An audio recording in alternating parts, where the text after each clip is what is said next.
السلام عليكم ورحمة الله وبركاته. بسم الله الرحمن الرحيم. Welcome back, everyone. Yet again, we have another live stream. Alhamdulillah.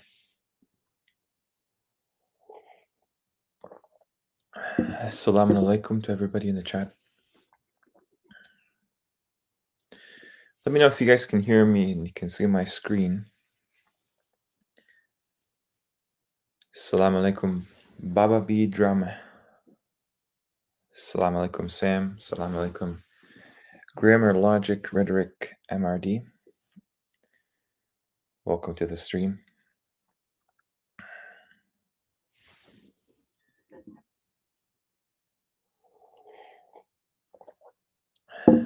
Assalamu alaikum, Mel. Assalamu alaikum, Zahid.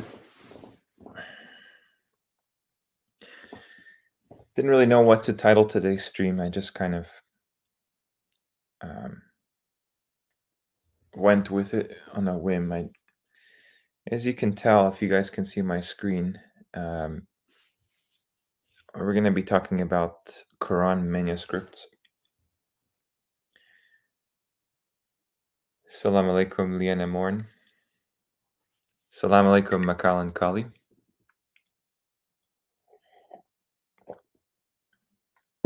So I'm not sure if you guys have seen this video. It's a very popular channel called Useful Charts. But the reason I'm interested particularly in this video is when I was just watching it, I noticed there's actually a lot being revealed. And basically the premise is we find ourselves in 2024 and we have this mushaf of the Quran, and whether or not you acknowledge different variant readings, let's just say this Quran that we all read, it came from somewhere, right? It has a divine origin. Well, what they want you to believe is that the predecessor to the Quran you have between your hands are all of these old manuscripts. And I'm going to show you actually a couple of verses, one of which that basically it seems to be the case that the Quran is not only just celestial in origin, but there has been some kind of a plan from the Creator to protect this book and to keep it from, how shall we say, being completely expunged from history. And so in order to account for why the Quran is so consistent across the board, every copy of this book is the same, right down to every single marking on the pages. And I really mean that. And if you start with that premise, that the Quran everybody reads is the same across the board, the chapter titles, the ayah numbers, the chapter numbers, the tashkil markings, everything about it, the actual content, then you can start to unravel why we find this book existing here, right? When I was in my younger years, as a new Muslim, I was learning a lot about the Quran and how it's never been changed like the Bible. It's widely believed by Muslims today to be the unadulterated speech of Allah. And so one of the proofs that they would tell Christians and non-Muslims alike is that, look, we have all the manuscripts from the very beginning, carbon dated to the Prophet Muhammad's time. This is part of the reason why I put this under Hadithocalypse live streams, because the manuscripts exist to prove a certain historical narrative. They don't exist to prove the Quran correct or unchanged or anything like that, let alone divine. Walaikum salam, soaring word. Walaikum salam, Rocky Balboa. Peace be upon you, Francisco. Oh, I probably should. Where is it? Yeah, this is a really important dua. If you guys ever want to seek knowledge, this is a really important dua, because I remember making a lot of times, like regularly. This is just one of the duas I memorized, and it would just be kind of like second nature. I would forget what I was saying, of course, but I think this one is really key. Ya Rabbi zidni ilman. I believe it's in chapter 23, right near the very end. And the Prophet Muhammad is said to have made this dua to increase himself in knowledge. If you want to say it in English, it's basically, my Lord, increase me in knowledge. That's it. Increase me in a knowledge, even a specific one if you're interested, right? But usually when Allah gives you knowledge, that's always going to be the best possible kind for you, right? So thank you for that.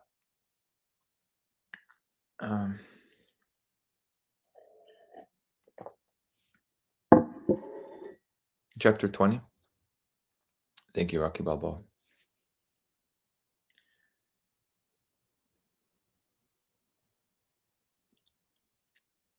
What does zuhud mean?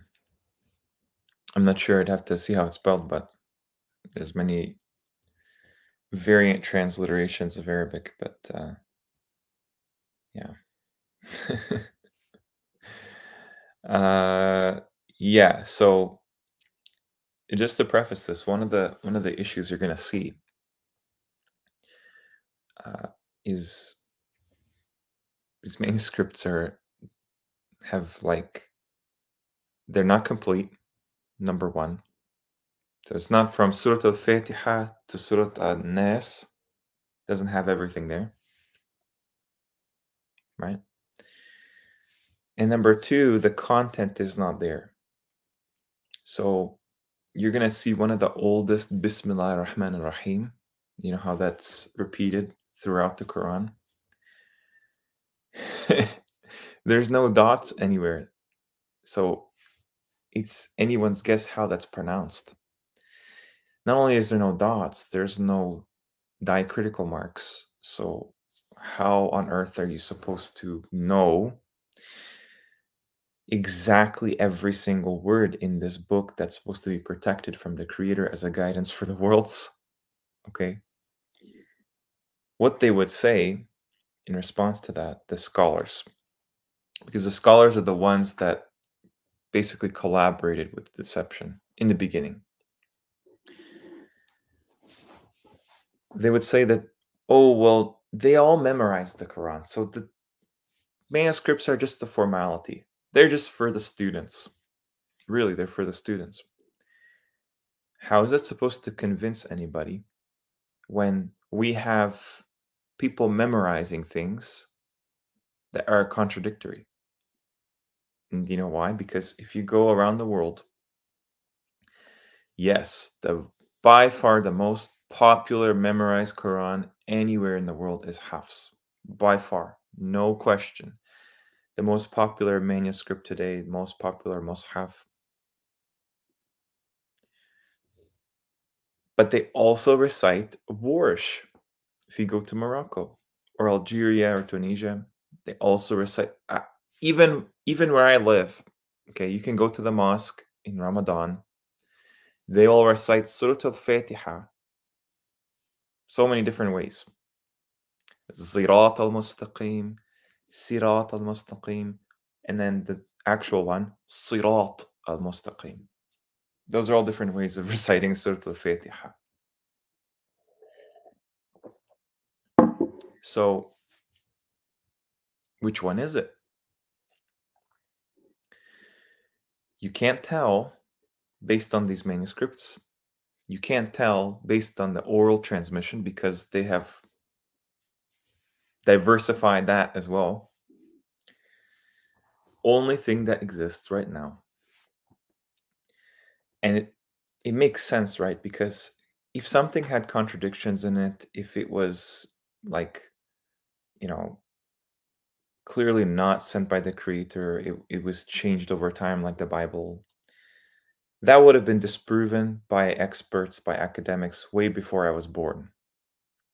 The fact that it's not, and we're still playing around with this idea, the Quran is from God, and it's been the same way ever since, that tells you they cannot change this book. The one that you can go to any mosque that Saudi Arabia will give you for free,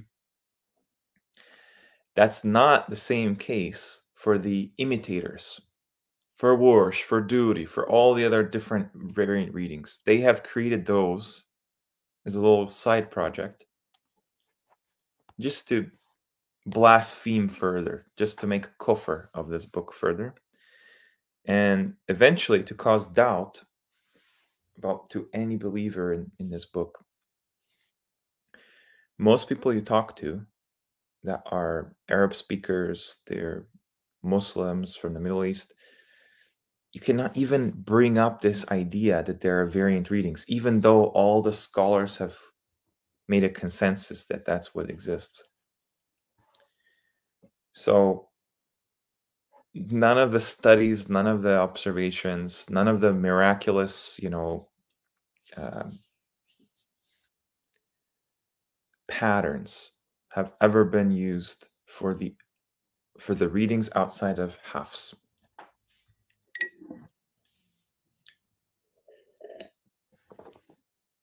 So just before we watch this video, keep in mind that when it comes to something like our official history, when it comes to something like our, the narrative of what Islam is, broaden your horizon a bit and think, okay, what am I actually looking at? What's being claimed on the screen and what am I actually looking at? That's the space I was in, because I don't know, I'm still learning on this journey, right? I'm still kind of accumulating data and trying to figure out why am I here? What is this all about? Like that dua, Rabbi zidni ilman, right? And the more you really test the waters, you're going to find that they really have no idea what they're saying. They really don't know. They will point to a little symbol in the mushaf of the Quran, and they'll say, oh, this means to slow down when you recite. This means to proceed reciting or not proceed reciting. This symbol means about 70% of the time you can continue reading, and 30% of the time probably not. It's mustahab to continue reading this symbol. This symbol means actually, you have to do sujood after you read the ayah. So what you notice is that they're just making it up as they go. They really don't know. They blindly believe what the succession of scholars for at least few generations, really, you go back 200 years, right? That's like 10 generations. It's not long. And there's no questioning when it comes to this, because this is like their golden cow, right?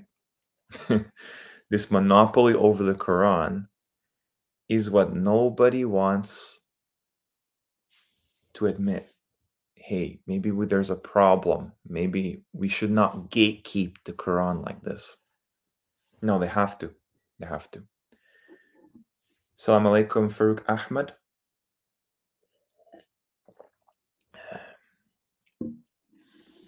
Mann des Friedens. Guten Morgen. Salam. You can even explain the dua to ask for ilman nafi'an. Yeah, absolutely. Yeah, Soaring Bird, we're gonna kind of get into this, inshallah. It depends, how far we get. I don't want this to be really long stream, but you know how things go. These symbols, I think there's exactly 12 of them, is something I was looking at the other day. And all you have to do is deconstruct what you're given, test it, and Allah will make a way for you to understand what the reality is, right? That's usually the case. So anyway, let's just get into it if we can. All right. So the oldest Quran manuscripts we have available to us. Let me know if you guys can hear the sound. So Muslims believe that the words of the Quran were dictated to the Prophet Muhammad by the angel Jibreel. Okay.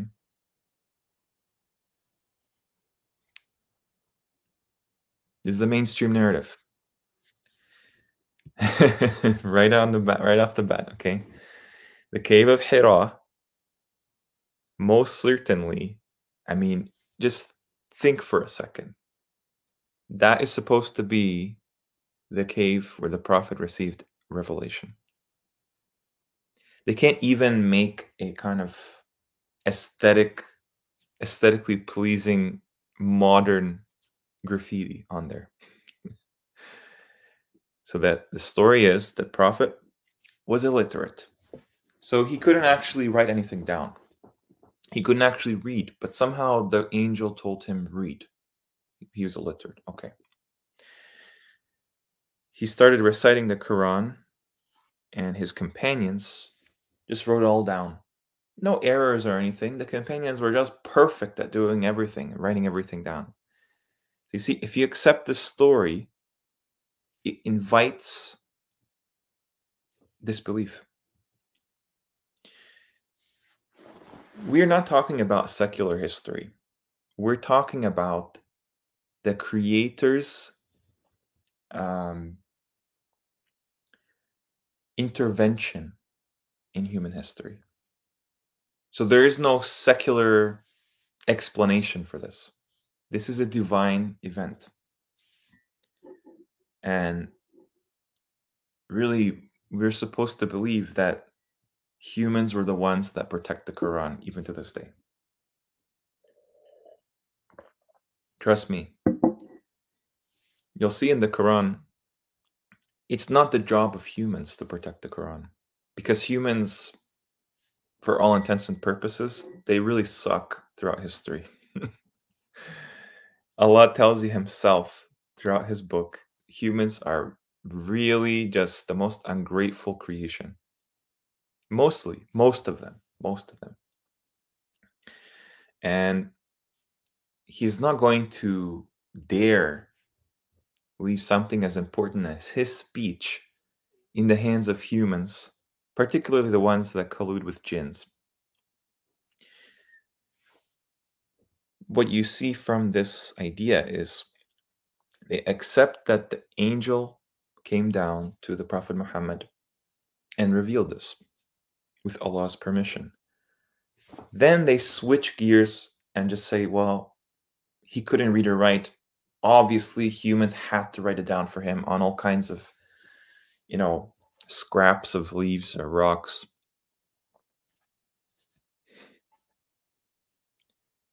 They couldn't even come up with anything else. And I'm not telling you, I know for a fact how the Quran was made into some kind of a written thing. But think about it. Wouldn't there be honored sheets, purified sheets, literally coming down with an angel, two angels, whatever? It's placed before the Prophet somewhere. Maybe he went up, maybe they didn't go down. Maybe it was sent down with him. Maybe there's so many possibilities, right? The idea is there is some kind of a original mushaf that's the mother of all the copies we have.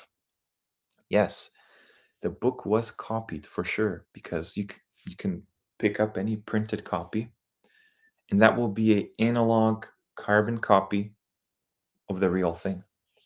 No differences between them. But where is that real one, right? Where's the master mushaf? They don't care to. They say it didn't exist. They just say it was all oral. No, it's not all oral because the Quran is a reading. It goes against the very name. You know, like if you believe, like for example, yatlu, tilawat, tilawa, if that's recitation, fine.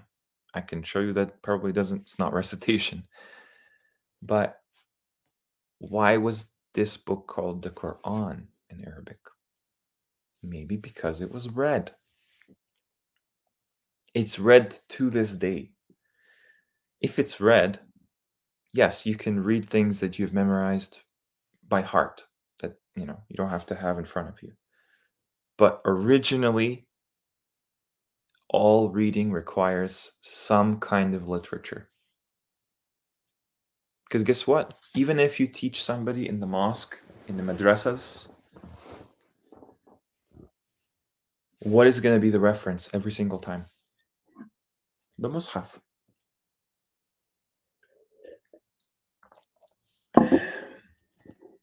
So it says primarily to be memorized and recited orally. This is the normative stance. And the reason why is because they don't want to admit our history is not as secular as they imagine. All right, let's continue on.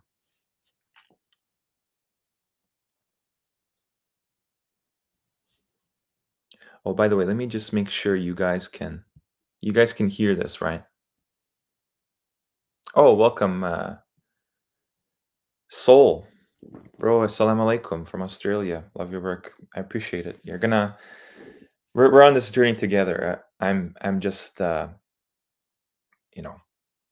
just passing on what um, I've been looking into. That's it. Let's see. So I'd love to know what you think about historical timelines. You mentioned about the potential Northland. I wonder how far back. I've seen theories of a lost age, mud flood, etc. What do you think? Yeah, very good question. Um, One sec. Rocky Balboa, there's no sound. Okay. Let me see here, guys. One sec.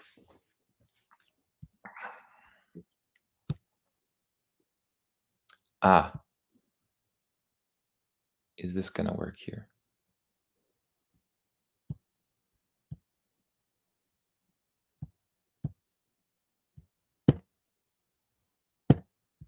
Oh, that's why. Old themselves. I had it muted. Okay. So Soul, what I wanted to say to that is the timelines are clearly not, they don't add up. I mean, you can find evidence online that wherever you go around the world, it just, nothing makes sense. Um, they'll tell you this building was found in the 1800s. It's older than buildings that are supposed to be like 1,000 years old. Just your senses tell you we live in this world that is just a massive deception. When you talk about things like mud floods and calamities, this is something everybody will acknowledge in the Quran, but nobody will think like it will happen anywhere outside of the Middle East. Not at all. Every society has had some kind of calamity, and think about like if a mud flood did happen 200 years ago, roundabout. Um, What would that be in the Quran, right? Who in the Quran was flooded? And how are they flooded? I'm not saying any definite on this. I'm just saying, like, we have to really start thinking the world is supposed to reflect the Quran accurately. So why doesn't the Quran have any significance in history? Why are the prophets have any they have zero historical evidence for them? Because whoever organized all of our academic disciplines, history is one of them, they made sure to make anything mentioned in the Quran very minuscule. But you'll notice throughout time, they will repeat glimpses. They'll take inspiration from these things, these ideas. How far back is anyone's guess? Um, you have civilizations in the Quran that we have no idea, like when they existed, what they looked like, where they resided. But we do see the destruction. So we can imagine, you kind of see the wake of the destruction and imagine how big that was. And some of my live streams, I've mentioned like the people of Lut, the people of Pharaoh, right? Well, one was flooded clearly, right? At the very least. The other one, what happened to them? We're just told that there's, fire falling down from the sky. But if you read the text in Arabic, they'll say that Lut's wife became of the Ghabirin. That means like she was turned to like dust or sand or some kind of a powder. And the Sahara Desert is connected to all the larger deserts east of it. Um, so the timeline is something that we can only speculate at this point. Ghabra, exactly, grammar. Ghabirin, ghabra. Um, yeah. Right at the moment, what I'm concerned with is, okay, what does this mean to us right now? And, you know, I think the way history is used in the Quran is basically to show you portents of the hour as well as what happened in the past. So clearly all these characters walked and talked somewhere in our history. Definitely it's more recent than we think, because if you can imagine, we can't really go back far enough with our, generations, our forefathers. We barely know them. Like most people, they can only go back of their grandparents, maybe great grandparents. That's it. Most people don't know their actual heritage beyond the 1800s. That's how recent it is. So something happened. We just have amnesia surrounding it. And the world fundamentally changed from that point on. But now things are starting to stabilize in the cosmos back to what it used to be. Which is why they've been ramping things up. They expect this, right? Okay. Um, I don't know how far back. I know something happened recently of significance. I know that there's definitely devastations, and it's not caused by mankind. They'll try to tell you, oh, this is the elites causing these devastations, and then they hide underground and they come back up and reset the world. No, the resets are made, they're realized through angels by Allah. Something is sent down and it's just wiped out in the blink of an eye. This is why history cannot be secular. You look around, humans are not capable, with all their technology and everything, of any of this.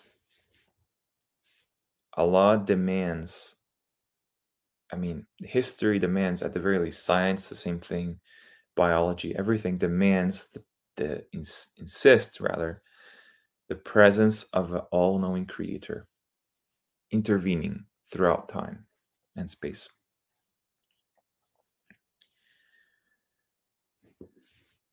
Yeah, so it can go on for a long time. We don't know when was Adam created, how long did people live back then, right? So it seems to be the case. You go back further, things are more advanced, people live longer, they're taller, they're more knowledgeable, they're more destructive too.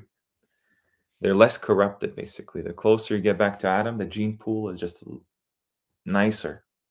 It's like, if you take copy after copy after copy of anything from the creation, it starts to kind of dwindle in its,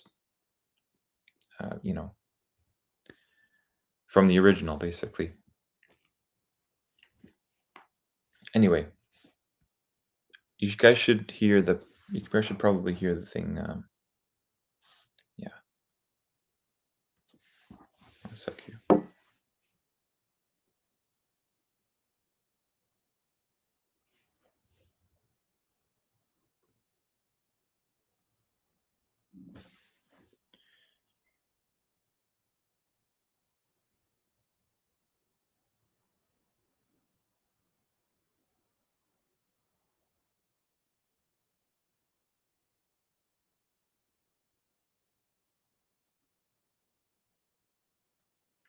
All right.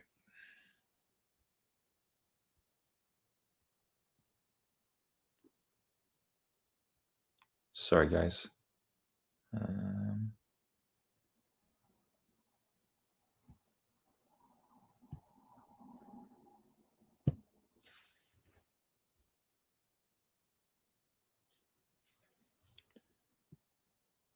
Let's see here.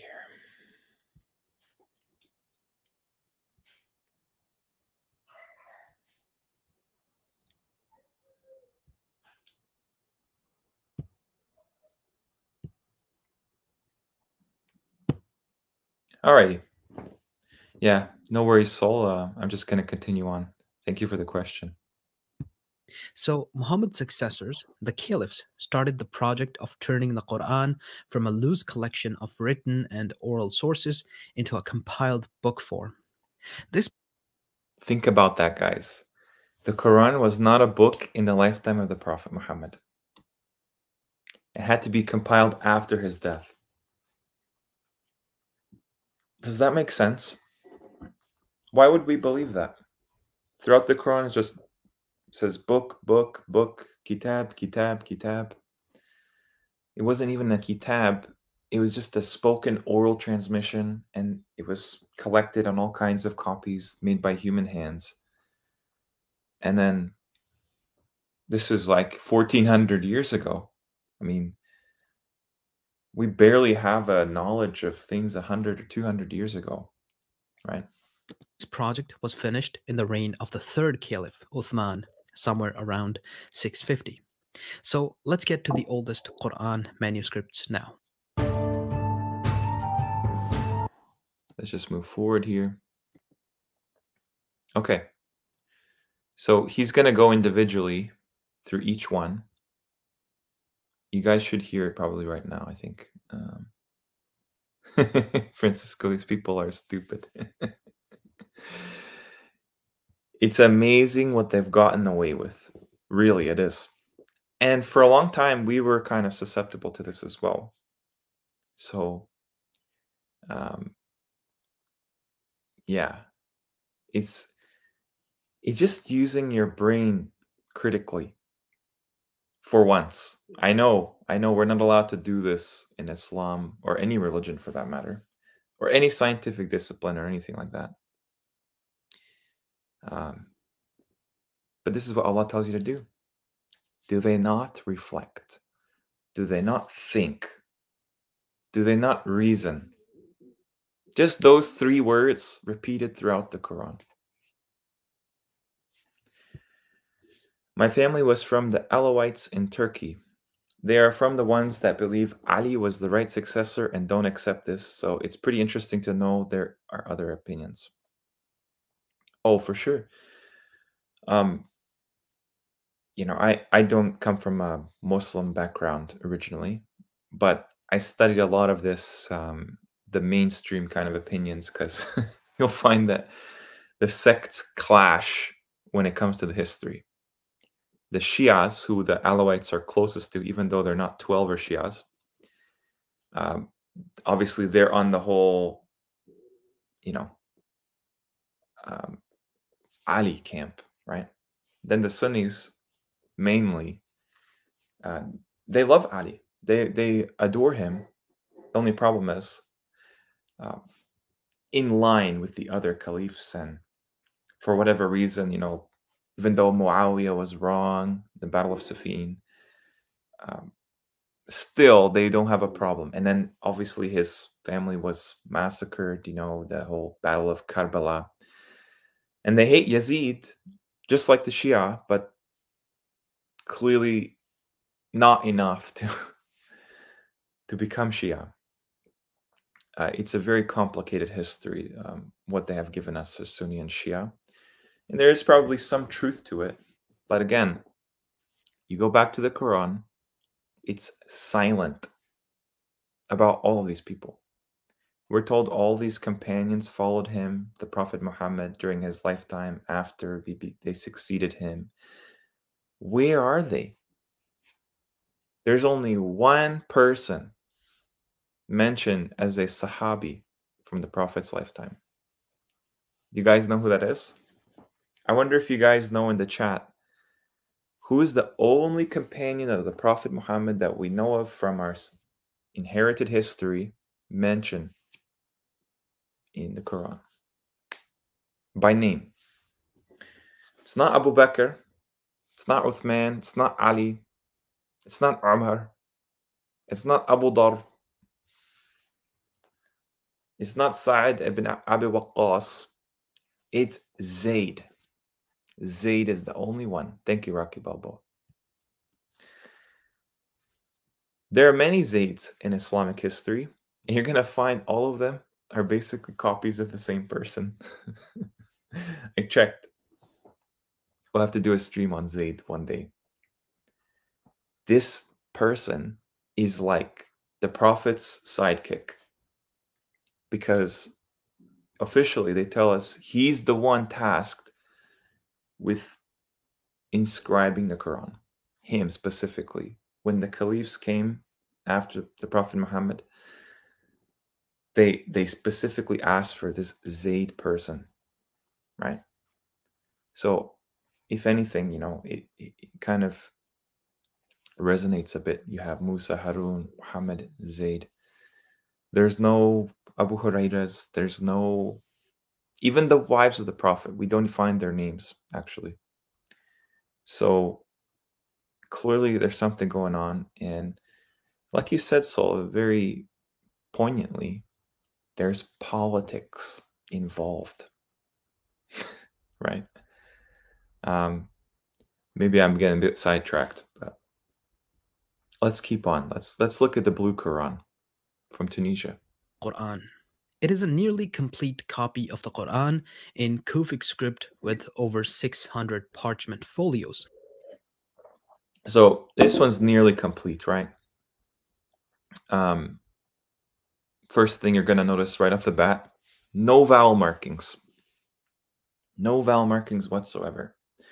So if we try to read that, you are basically taking whatever scholar memorized before you were born at face value, instead of Allah establishing his text as supreme first, then gauging, hey, did they really recite this correctly? Yes, it may be a shock to any traditional Muslims watching, but clearly, if all of the Hufadh memorizers around the world just unfortunately died, we would still have the Quran. If all the copies were burned, and they tried to burn many copies of the Quran, we would still have the Quran.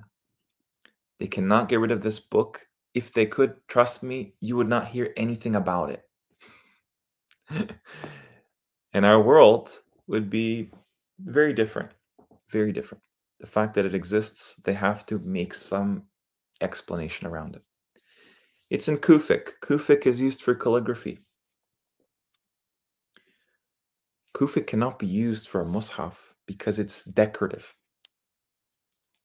You know, that's what it always was. Like, you can go to any mosque, old mosque, and you'll see like Kufic around the walls and everything. That's not meant for study. That's for people that already know how to pronounce those things. The Quran itself can be given to anyone, and quickly they will realize how this book works. You can't do that if everything except the skeleton of the text is left. Its defining And it's not even complete. So how would you know where does it end, where does it begin? characteristic is the blue color of the parchment and the golden writing. It was likely produced in the late 9th or early 10th century. Number one, it's not produced in the lifetime of the Prophet Muhammad. It's not even produced in the lifetime of his companions, in the first 3 generations of his companions. What is this thing? You know, what value is there if this is supposed to be something that is a original manuscript and it's not even dated to that time period? However, we're not quite sure of where it was produced. We don't know where it comes from.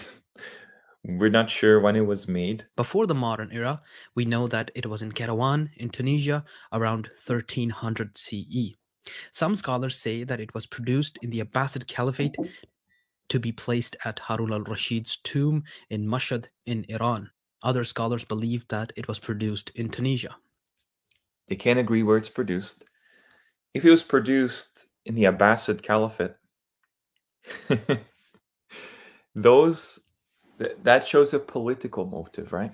Because I don't have to explain to you, the Abbasids, they played by their own rules, just like the Umayyads, just like the Fatimids, just like the governments of the world today, the Islamic world. If they want to bolster their claim to rule, they will make a hadith and say the Prophet said, oh, whoever comes with black banners, they will be the rightly guided ones, or Mahdi will come from them, whatever. So the Abbasids made sure to have black banners, exactly like that. What they tell us of the Ottomans, for example, oh, there's going to be this sultan, and whoever conquers Constantinople after me, they will be very rightly guided. So the Ottomans made sure to conquer Constantinople. Same thing for Ghazwat Hind. So hadith is just existing there as self-fulfilling prophecies. And I don't have to explain to you that it's really sketchy when your religion just comes from the government. It comes from these rulers way after the Prophet Muhammad was walking this earth. Okay. Its appearance is quite similar in some parts to the Bible of Kaaba, which was produced in Spain. What are the odds the Islamic world and the Christian world have the same publishing techniques, roughly? I mean, I'm not making this comparison. This is what the academics are making, this comparison. One's in Greek, other one's in Kufic. Almost like whoever was transcribing these copies, disseminating them, was trying to fabricate something. And this is, we should know by now the Bible is just their pièce de résistance when it comes to fabrication. This gives the idea that maybe the Blue Quran was also produced in Spain. Certainly, it's easier for a Spanish Quran to end up in Tunisia than it is for an Abbasid one. Most of it is now stored in Tunisia, with some folios here and there, including private collections. The significance of this Blue Quran is that it likely shows Christian influence on Quran writing tradition. Can you imagine?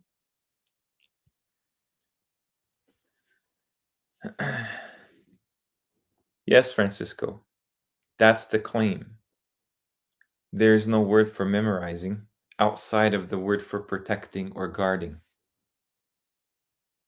Assalamu alaikum, AI.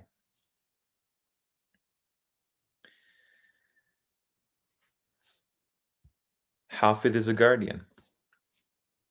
And if you want to know the fruits of memorization, fine.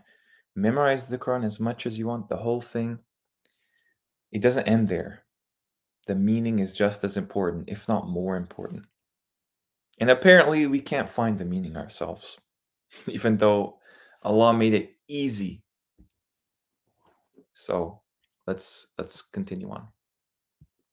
And even the Metropolitan Museum in New York.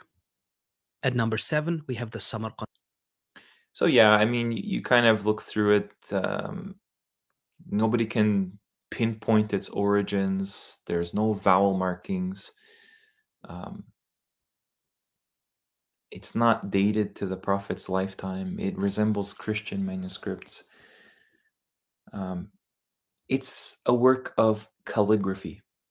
It's not a work of Islamic documentation.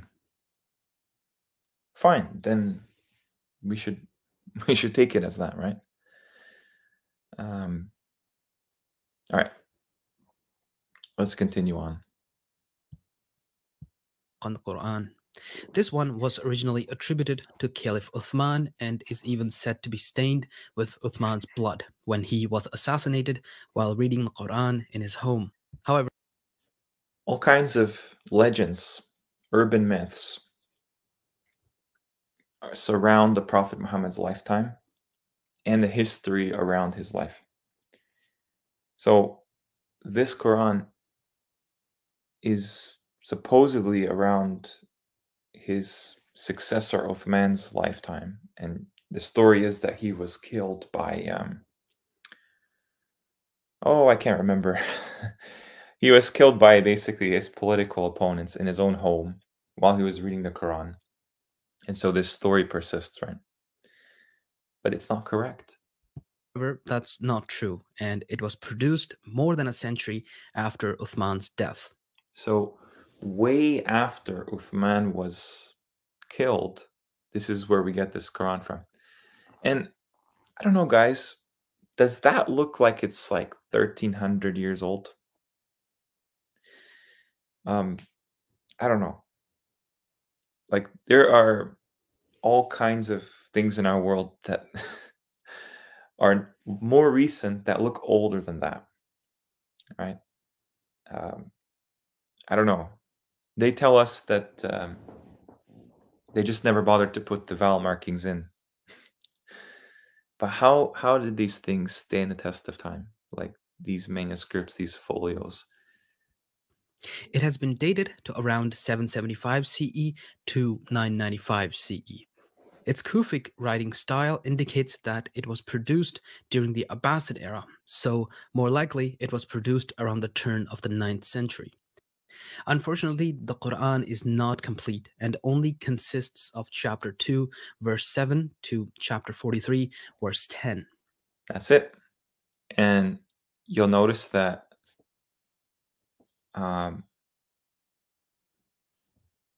Muslims make these claims to Christians all the time. They'll say the Gospels, they're not written 70 years after the crucifixion. They've actually been written hundreds of years after Isa was on the earth. And the only copy that they have, I think it's called like P53 or something. I'm not sure. It's just like a credit card. That's all you get. That's the smallest amount of what do you call it? Smallest amount of the Gospels that they have, the oldest date. The oldest complete text, the Codex Sinaiticus, that's hundreds of years after. This is not even a complete text, and it's hundreds of years after. How can the Muslims, lie like that? There are no complete texts from the Prophet Muhammad's time. You'll see in this very video, the ones that tend to be more complete are not from his lifetime. And it has to be complete. You can't tell me, oh, we just lost the pages and stuff. Okay, fine. You're the one claiming this is the original Quran manuscript that we get everything from. I'm not claiming that. It doesn't make a difference to me. I will always know the Quran is from God. I don't need secular academia to tell me what my religion is, to tell me the truth behind our origins. Okay? It's only like 42 chapters. Not even.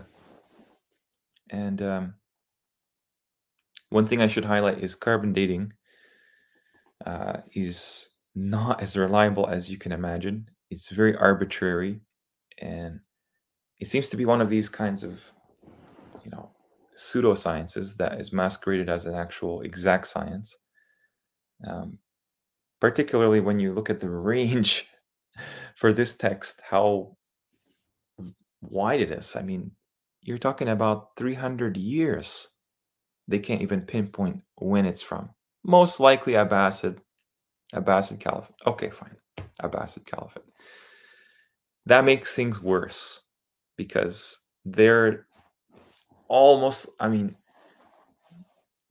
Muslim history agrees these are not like really Islamic people. They're very corrupt, especially in the official history. Whether they existed or not, okay, but there are many claims being made without any proof. You just have to kind of reverse engineer. Yeah, grammar logic, carbon dating is based on the accepted timeline of events. That's what it's based on. So it starts with an assumption, just like a lot of these sciences we have today. It stayed in Khwaja Ahrar Mosque in Samarkand for 4 centuries before the Russians bought it in 1869. It was then moved to the Imperial Library at St. Petersburg, where it was studied by Orientalists. It was returned to Samarkand by Lenin as a gesture of goodwill. So it's very interesting. Number one, why are the Muslim scholars, societies, civilizations for hundreds of years, why are they not studying the Qurans that they had for hundreds of years by themselves? Why aren't there any universities and theses across, the span of history of all the explanations of the religion and the history and everything from them? Why do they need Western historians, Orientalists? Why do they need Russian imperial and communist forces and Europeans, essentially? Why do they need them to explain what their books mean? Yeah, exactly, Rocky Balboa. A gesture of goodwill. So first, the Russian Empire buys the book, buys this, this copy, this manuscript. Then it's studied by Orientalists. Then it's returned back to the people once they figured out for them what it means, what its significance is. And by the way, every religion has this issue. They're not studied by the people that actually believe in the text. They're studied by people who are secular by nature, Orientalists. You're going to find out who funded all of these projects. It's almost like they literally found them when the people that their supposed owners are, it's like they had no knowledge these things existed the whole time. Like in Yemen, okay? Yemen, they didn't even know there was a manuscript of the Quran that was super old and it had so many different recitation. Like think about that. It's like somebody comes into your home from halfway across the world and they say, oh, by the way, in the walls of your house, you have your entire history of your society and civilization and everything, and you can't read it or you don't understand anything about it. We're going to study it for you, and then we'll get back to you what you're supposed to believe. This is the main pattern you're going to see, whether it's the French or the British or the Russians. They've all collaborated to produce a stream of Islam according to their conclusions. And it's so ironic that mainstream Muslims dislike Orientalism, and rightly so. They are very much like kind of a racist element in history, even to this day. However, unfortunately, the Orientalists are the ones that gave them everything. They gave them all of these understandings. It's very ironic, actually. Yeah, exactly, Soaring Bird. They shaped the narrative for us. You think they're going to let us figure things out? They don't want you to study anything, particularly the Quran, for yourself. Why? Oh, you're not qualified. Okay, tell me, where can I learn to be a qualified person to read the Quran and study it? Am I not a human being? Does the Quran speak to academics? No, it speaks to humans and jinns. Does the Quran favor one person over another, all things considered? No. Everyone has an equal opportunity to understand the text, to apply it to their lives. Orientalism has an agenda to redefine Islam through a fabricated Western lens. I agree. The problem is, they've already done that. And what you see in the world in the guise of these Islamic sects is the fruits of that very project. How can we be so clueless to not see it? I guess if we do as we're told and just follow and sit down and shut up and we don't actually investigate things for ourselves, that's exactly what the Quran says, like Allah is the one that teaches you. So why do you need credentials to read the Quran? Oh, because you're going to come up with a translation that is just going to cause chaos, or it's going to be wrong, or it's not as good as our translation. They're trying to program you and gaslight you. That, like Rocky Balboa says, don't worry, us communists, we will give you a gesture of goodwill. We will do it for you. No. Yeah, absolutely. So each time we add some arbitrary hierarchy. Absolutely. Okay. To the Muslims of the Soviet Union. At number 6, we have the oldest nearly complete Quran in existence. Okay. So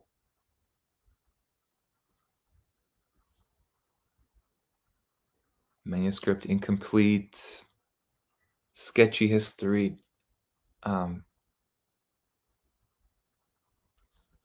It's thought that 5 of these authoritative Qurans that don't have any vowel markings were sent to the major Muslim cities of the era. And very likely the Samarkand Quran is most likely not one of them. Okay. It is known as the Topkapi Quran. Like the name suggests, it is housed at the Topkapi Museum. Now we're shifting gears to Istanbul. Okay. In Istanbul. Some pages are also in Medina in Saudi Arabia. In fact, that's where the Quran was before World War I. During the Arab revolts, the Quran was moved to Istanbul because of an impending battle in Medina. This Quran, like the Samarkand Quran, was attributed to Uthman, but it is also not Uthman's Quran. I mean, where is Uthman's Quran? That's the master copy. They tell us that Uthman was the one that burned all of the inaccurate scribal errors, all of the fake Qurans, and sanctified, or rather standardized, the one we read today. Where is that Quran? It should be complete. It should have everything that we have now in these modern copies. Where is it? It was probably written around the mid 8th century. There seem to have been as many as Mid 8th century? You're telling me at least 100, 150, 200 years after the Prophet, we have the first nearly complete Quran. Nearly complete.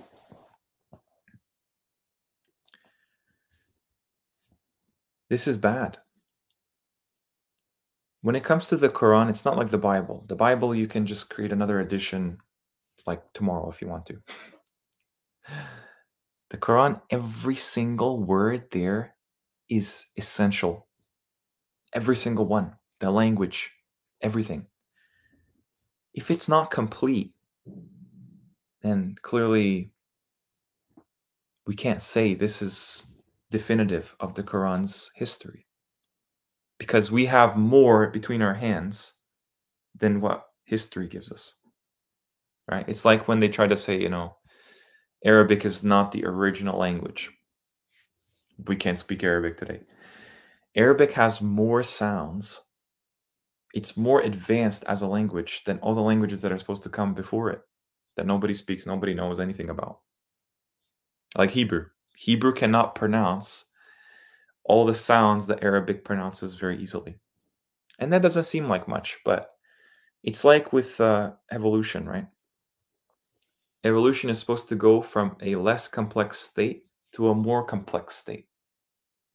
Less genetics, less genes to more genes. How does that work?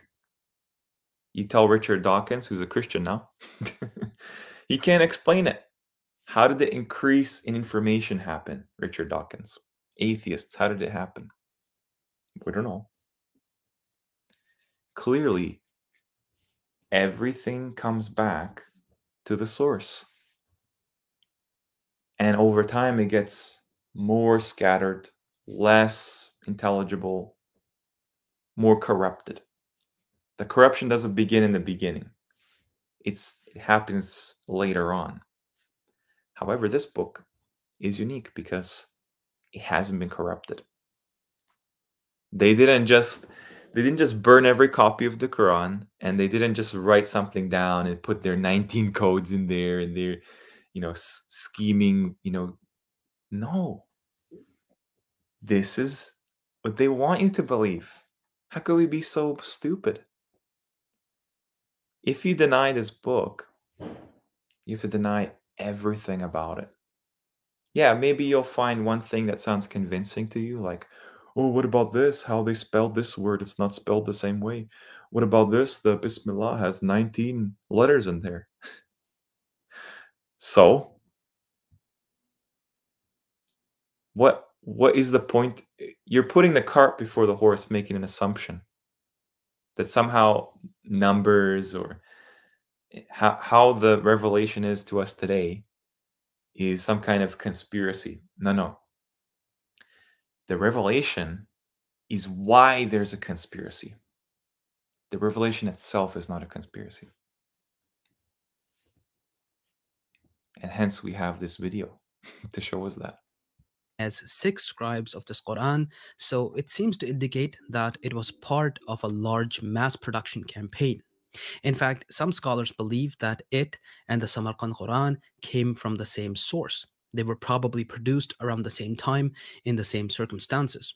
I personally think that they were both produced in early Abbasid era, probably between Al-Mansur's coronation in 754 and Al-Ma'mun's death in 833. Though its writing is quite close in style with some Umayyad monuments like the Dome of the Rock and the Umayyad Mosque at Damascus, so that is also a possibility. Whether or not these Islamic civilizations existed, by the way, Assalamu alaikum, Muhammad, peace.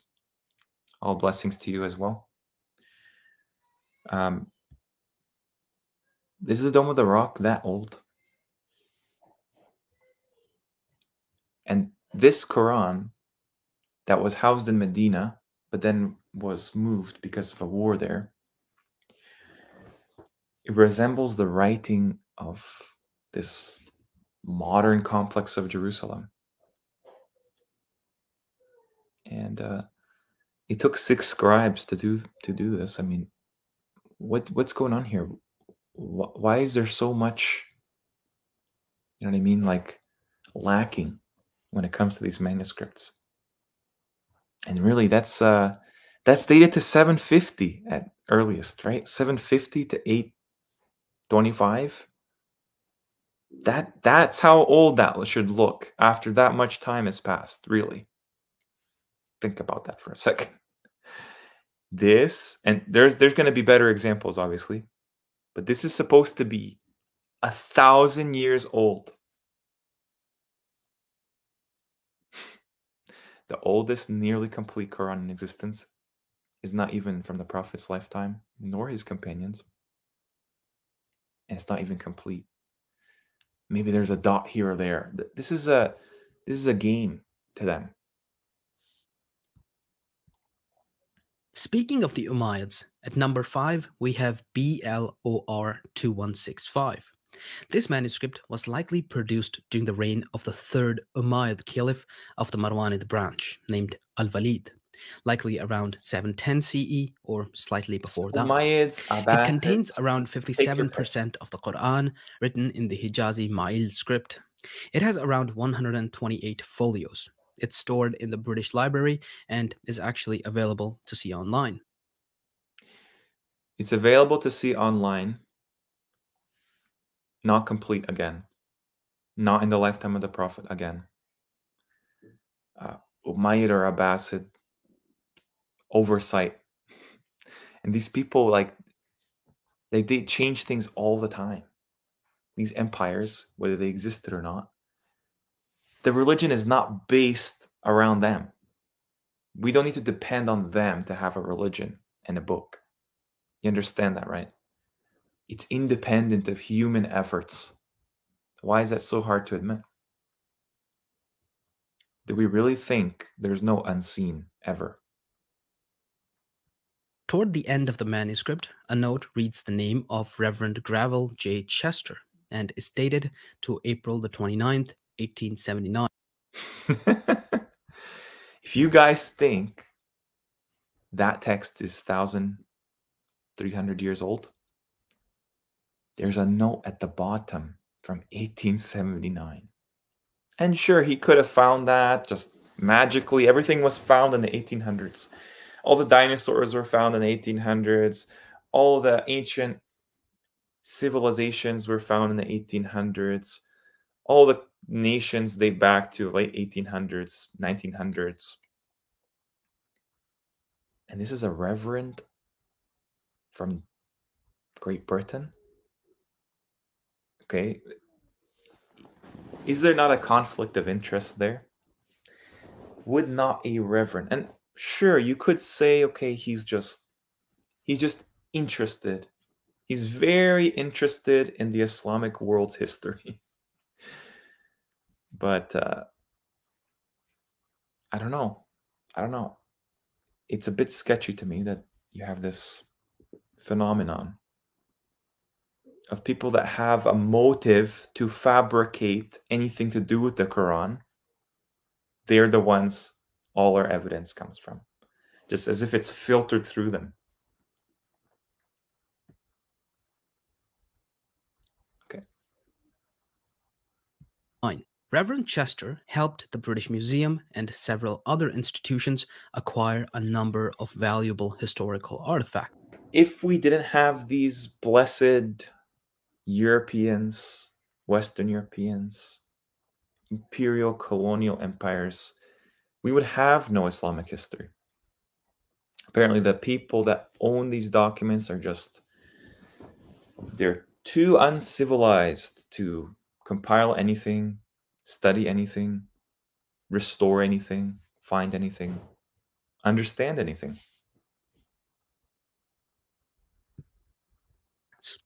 It's likely that he got this manuscript in Egypt, which is why it shares a history with the next manuscript on this list.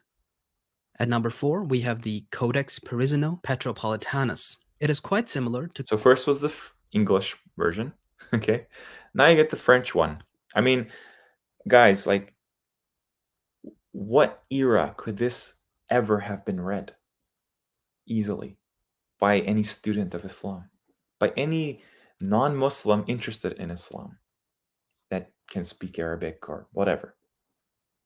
I mean, the font looks like it's on the back of the ring of Sauron in Lord of the Rings. It doesn't look like anything made to preserve something essential knowledge.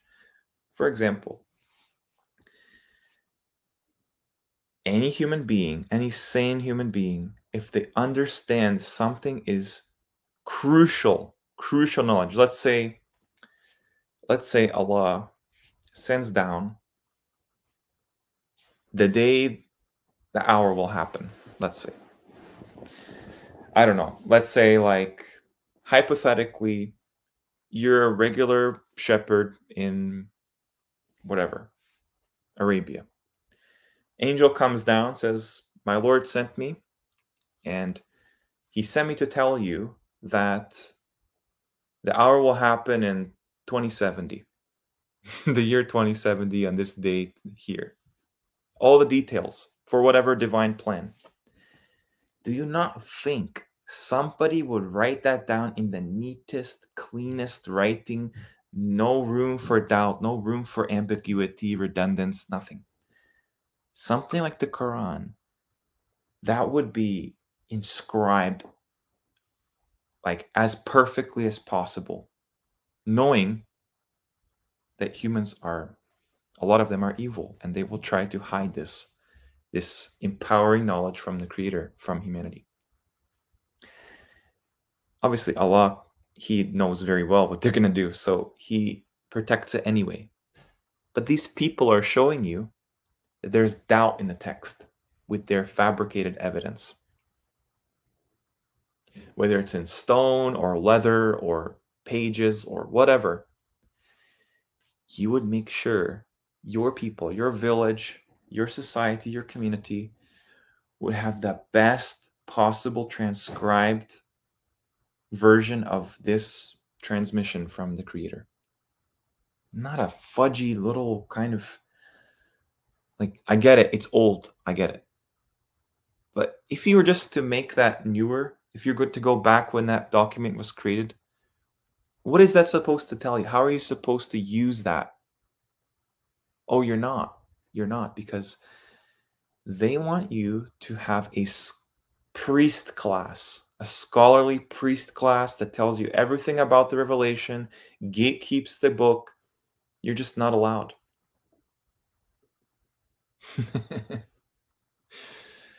Yeah, Macallan Callie, he's fuming.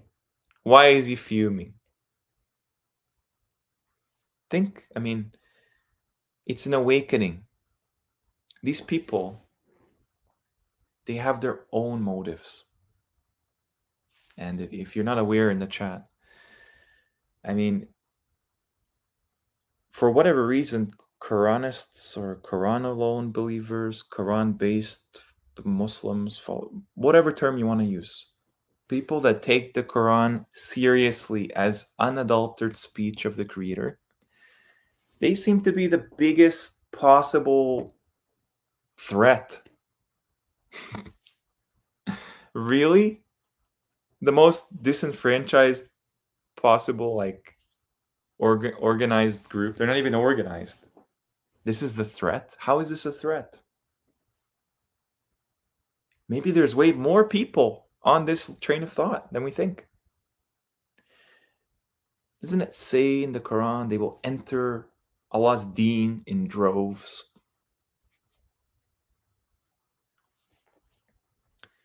They expect this to happen. And it's not looking good for them because they're trying to steer the narrative, lessen the punch from the cosmos, right? The hour is coming, and they're trying to steer the ship of state to where they want to go. They will call you, they'll slander you, call you everything. Yeah. Yeah, this is, you read my mind actually, Rocky Balboa. Arabic is a Masonic language. I'm, you know, anyone who follows the Quran is a Freemason.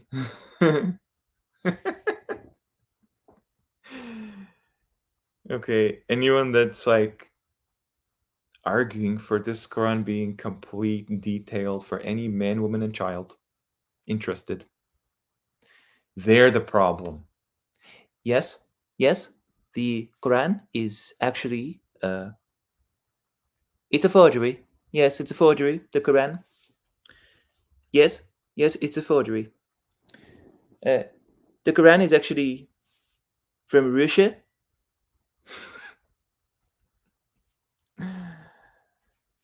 Yeah, I agree. You know, Soaring Bird. It makes no difference to me. This is just a long list of people with gripes with what the text says. Take it up with God. Don't take it up with me. Yes. These Quranists, they all Freemasons, and yes, yes, so anyway, yes, yes, oh, yes, yes, yes.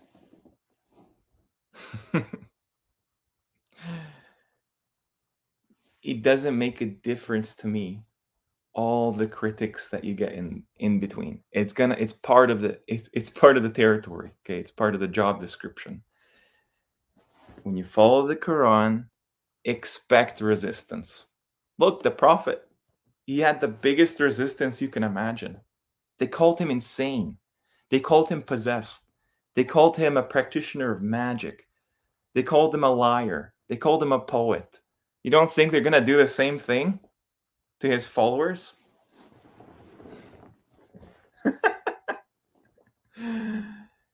Guys, how ridiculous is it? Just think for a second. In 2024, you're classed as a criminal for interpreting the Quran as exactly as it's revealed, for just trying to make sense of what God is telling humanity. That's a criminal act. You're not allowed to translate. Can't do it. Sorry. We're supposed to translate it for you. Doesn't that sound like the people in this video we're talking about? Why are they coming out with this now? What do they expect to happen? Have they done data analysis online, see how many people gravitate to the idea the Quran is complete, has all the knowledge in there. We don't need hadith to explain it.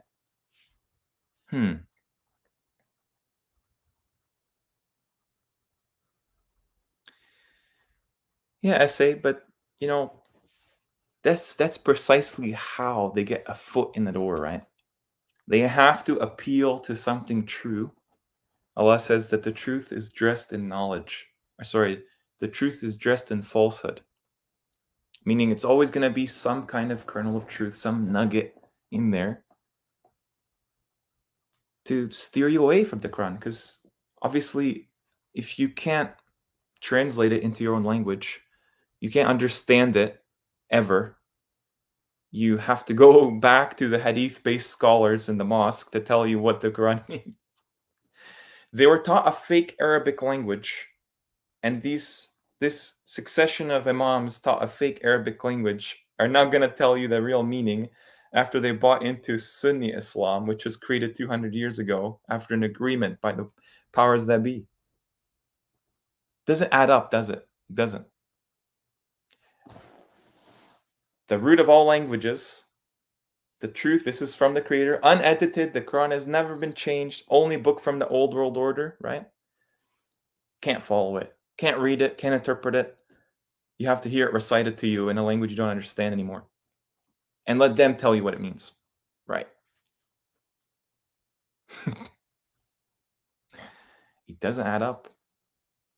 It's just another gaslighting. That's it. Yeah, Chris, I probably should give you David Ewing Jr. Uh, he's just been making the rounds, with the kind of alternative history um, online, and you know, it- basically attacking people that believe in the Quran, whatever they're called, Quranists. It doesn't make a difference. It's amazing, actually. You know what? It's amazing. Something like the Quran would be a slander on people. Qur'aniyun. Remember, the mushrik jack-o'-lantern? You're Qur'aniyun, you're hadith rejectors. You're Qur'aniyun. Let me explain to you how hadith rejectors, they don't understand how the Quran came to us, in the Quran and the hikmah and the sunnah. How could the book of Allah be associated with such a major slander? You believe in this book and you're a kafir.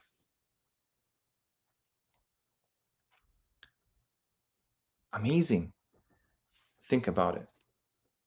Speech from the creator, everything else from humans. How could that be on the same level? How could that even be comparable? And now it's actually like everyone's against this tiny group, apparently.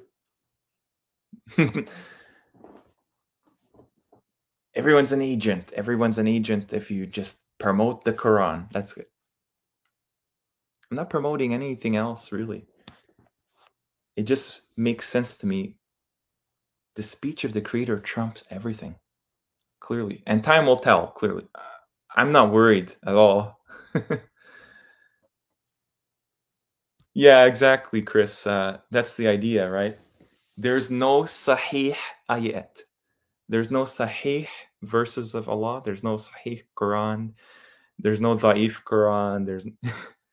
You cannot grade something when the premise is it's unadulterated. However, things from mankind, like hadith, there's always going to be a ikhtilaf, a difference of opinion amongst the consensus of democratic scholarship. Yeah.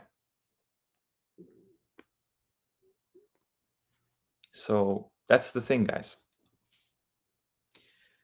It's embedded to the people's mind around the world that if you are holding the Quran in your home, you are against the law and can be sentenced to death. V for Vendetta movie. Apparently, people get jailed in Saudi Arabia for teaching the Quran to their kids, homeschooling them, not by the state. So the mainstream and the alternative deception agree, don't let the people understand the Quran. And I'm going to show you guys that the idea of scholars giving us this knowledge is not a thing, because like in the beginning of the stream, that dua, Rabbi zidni ilman, who is the one that increases the human being in knowledge? Ahmed ibn Hanbal, David Ewing Jr., Muhammad Hijab, Vladimir Putin. Who's the one that increases humans in knowledge? It's Allah. It's a no-brainer. علم الإنسان. He instructed human. And you're going to see that, he's the one that teaches. He's the one that guides. That's what they're afraid of, basically. They like to have it in a world where there's haves and have-nots. And the haves are all this kind of club of, actual, like, those are your actual Freemasons, right? Like, Freemasons believe in Kabbalah. I don't. I think it's ridiculous. It's nonsensical. But that they want to seem like the chosen people. They can't allow anybody to have a difference of opinion. Okay? I'm not going after anyone's for their beliefs. You can be whatever you want. You have the freedom to believe whatever you want in this life.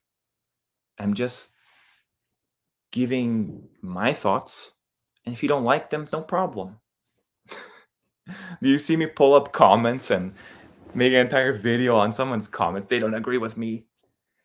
That that Kabbalah means Kabbalah. Anyway, guys, I'm gonna take a break 1 second here, okay? Hope you guys enjoy the stream. I'll be right back.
Alrighty, we're back.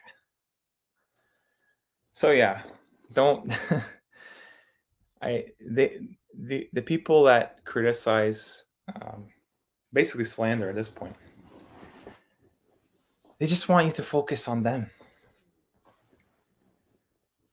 The more you focus on these kinds of like paid shills, basically, you don't get the work that you need to do, right? Figure things as they actually are. So, yeah, that it's about redirecting the momentum and trajectory of the people that follow the guidance. There's something that fits their narrative, right? So don't be surprised one day when David Ewing Jr. tells you, Mecca, yes, Mecca is, Flamenco figured this out, that Mecca is actually in, what you call it, Russia? They have no solid foundation, AI. They attack the idea because the idea is the truth. Why not just refute it? Why dance around? And, I've been called like an Islamist. I've been called the Arab nationalist. I've been called a toilet boy and all kinds of things. Just refute the idea. They can't. So I'm not going to waste time arguing, debating. I'm just going to ignore it because it's useless. By the way, let's see here. Yeah, I think you meant hikmah, Chris, but yeah. Hikmah and the kitab, they go together. They're part of the same thing. It's Hadithocalypse, right? Hadithocalypse.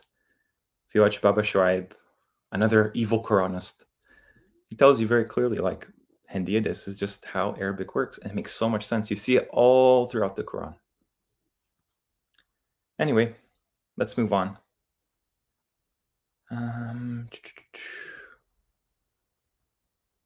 Yeah, so just don't give them any peace of mind, right? No, nobody barely watches these videos anymore. Like, they've kind of had their time. Yeah, I know he seems to be one himself, but in actuality, like, it's people that believe in the Quran from exactly what it says. They don't have a problem learning and reorganizing their ideas around the Quran, their perspective, having it evolve. They don't have a problem with that. Unless they've made up their mind that it has to be this. Beni Israel have to be these people. Islam has to be European. Arabic has to be for Europeans. How? Like, the West has to be evil, the East has to be good. And to me, it's just an oversimplification and really diminishes the power of something sent by the Creator. Imagine God Almighty tells you, out of all the possible things he can tell you, that he knows everything. Guess what? Muhammad is Russian. Wow, we've been living in a world that he was Arabian the whole time. Now he's Russian. Okay, he's Eurasian. Great. Super. That doesn't change anything. So, I don't care. I don't care. It's predictable. It's really predictable, honestly.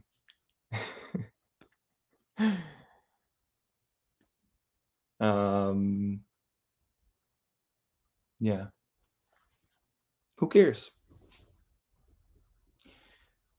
What I'm concerned with is not really as much what is the deception. That part is pretty obvious. Deception all surrounds the Quran anyway. What they don't want you to know is what they're hiding. What does Quran actually expose in broad daylight? And it's amazing that I get accused of using Quran corpus as like some kind of Masonic tool or something. You guys know in the live streams, I correct Quran corpus all the time. Apparently, I can't even do anything. Can't do anything. I'm just stuck as a person. Back in August, I explained that the Quran is its own dictionary. Amazing, right? The reason why is wherever it uses a word, in the context of the ayahs, you see a definition of what it is. It's very explicit, the Quran. There's no games from the Creator. He tells you it's mubin. Wal kitab al mubin. Clear. So, you know, this claim that are just these Jesuit dictionaries and it's ridiculous. It's ridiculous. I know that they played with the meanings. That's why we're in this position. Right?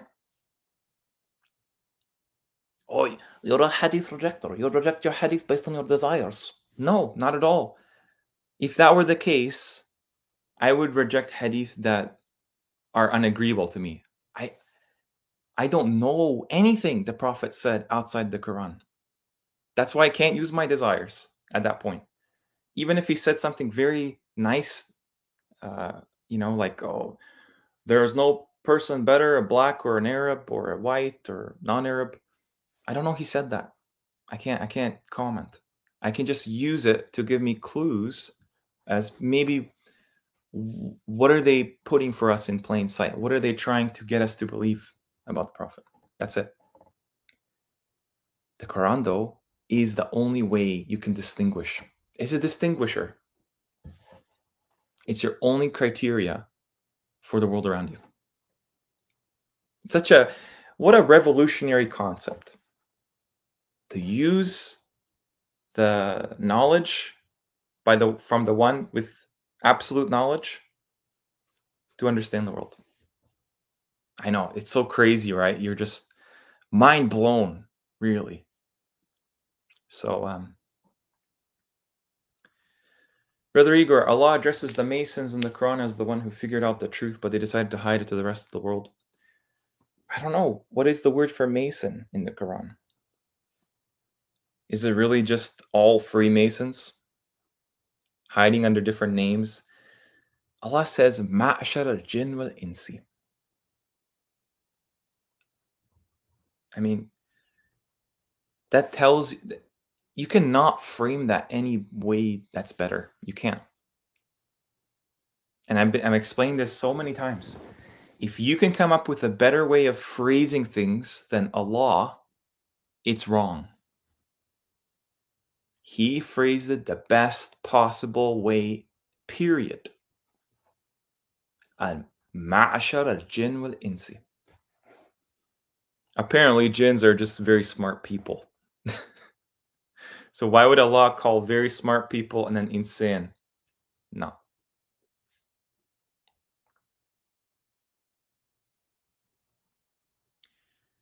No, they're a different organism altogether.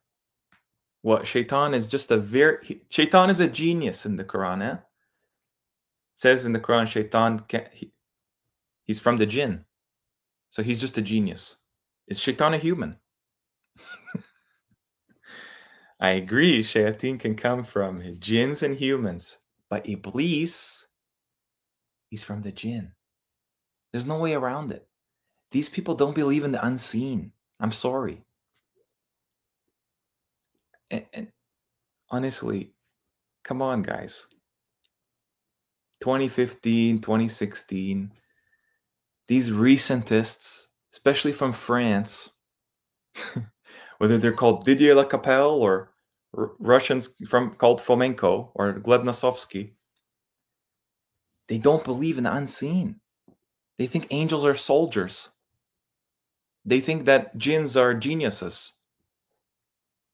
They think that it conforms to the secular route of history. Like, David fired a gun and then killed Goliath in Russia during the Battle of Kulikovo. David is actually a Russian prince called Dmitry Donsky. I've read all this stuff before I even heard of David Ewing Jr. So it's not unfamiliar. Fomenko just wants the Russian history to be true. Mind Unveiled is on the same thing anyway. This is so monotonous to talk about. It's so obvious. So, yes, Muhammad peace, the people behind this deception, they They hide knowledge clearly from the world.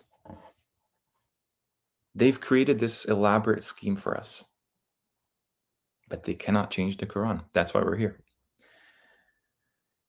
Yeah, absolutely, Boogie Fire. Obviously, they don't want you to know what this Sahih says. I mean, there's so many uncomfortable Sahih hadith that if the Prophet ever said that, that just nullifies everything. It does. You can't explain it away. Soaring Bird, he doesn't seem to understand when recited you combine the L and the L become silent with the next word, the equivalent of using an apostrophe. He relies on half knowledge to deceive. Yeah, I mean, like, Arabic is a living language. For example, like, what's the difference between classical Arabic and modern standard Arabic? I'm not talking about definitions, meanings, the spoken language. What's the difference? Peace be upon you, Rocky Balboa. Have a good one. Assalamu alaikum. What's the difference? If you turn on Al Jazeera, or if you turn on, you know, whatever, any Arabic news source, whether it's Mayadeen or Al Jazeera or whatever, what language are they speaking? Oh, they're speaking modern standard Arabic. Just listen to what that sounds like.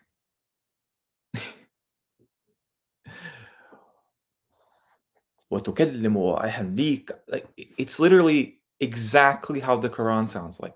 Exactly. And every Arab person understands it. Pretty much. Pretty much. They prefer their dialects. Really? They do. From Morocco to Iraq, whatever. But the reason why everyone can understand it, that's the formal way of speaking. Arabic is a tongue. It's not really a language that we understand. It's built around our biology.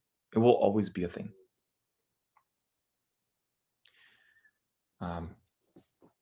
So whatever classical Arabic was and modern standard Arabic is, please show me the difference. Oh, they use slightly different definitions for words, and come on. It's indistinguishable. Just all the Arab world speaks this language when they're speaking formally. And then 99% of the time, they're speaking their dialect in their communities. It's just so funny. Like, yeah, okay, it's a Masonic conspiracy. It never existed. Arabic is actually German. Ridiculous. Ridiculous. They just want to put Islam in Europe. That's it. Fine. I'm all on board with Europeans understanding the Quran and, you know, but why gatekeep? Why make it exclusive? Islam is not exclusive. Everyone has an equal opportunity. Anyway. Yeah, Chris.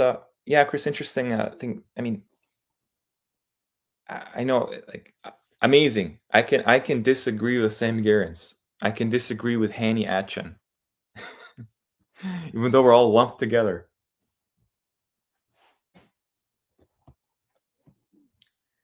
Sam Garens shows jinns as human elites. Kind of like David. Interesting. And there's nothing to suggest that at all.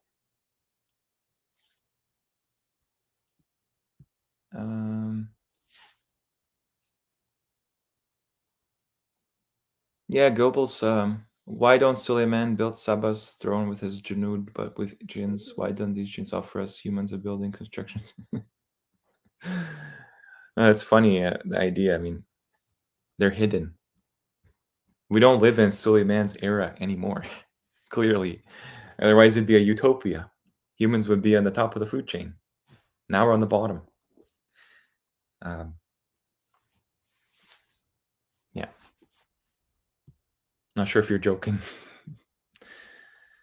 Okay, let's continue, guys. So here we go in the French contribution to Islam. Here we go. Codex BLOR 2165. It was found during the Napoleonic expedition in the mosque of Amr ibn al-As. This mosque is one of the oldest mosques in the world, they tell us.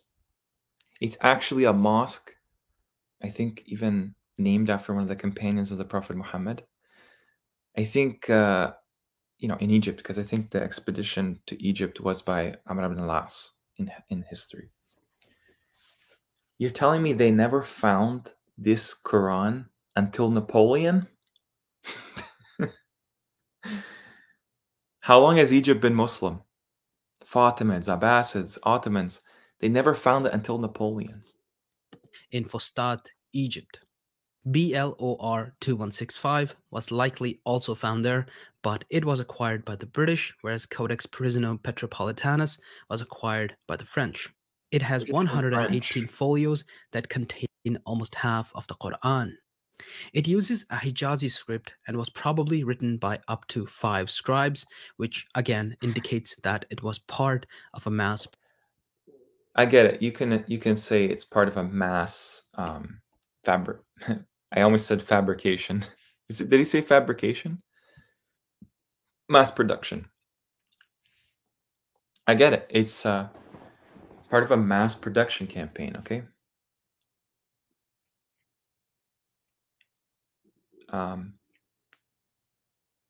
But what if they planted this evidence? They have the power to do that with what we're told about their technology, what we're told about their societies. You look at old films about, the Middle East. Compare that to old films and photos of America. There are way more people, way more stuff built up in America, which is a newer colony than the Middle East. It's strange. We're told the opposite. People have been living in Damascus longer than any other city continuously. But it doesn't seem to be the case. Written as many as 5 scribes. What, could not one scribe not just sit there and do the whole thing? Why did it did this thing get edited over time? How did they all write it down?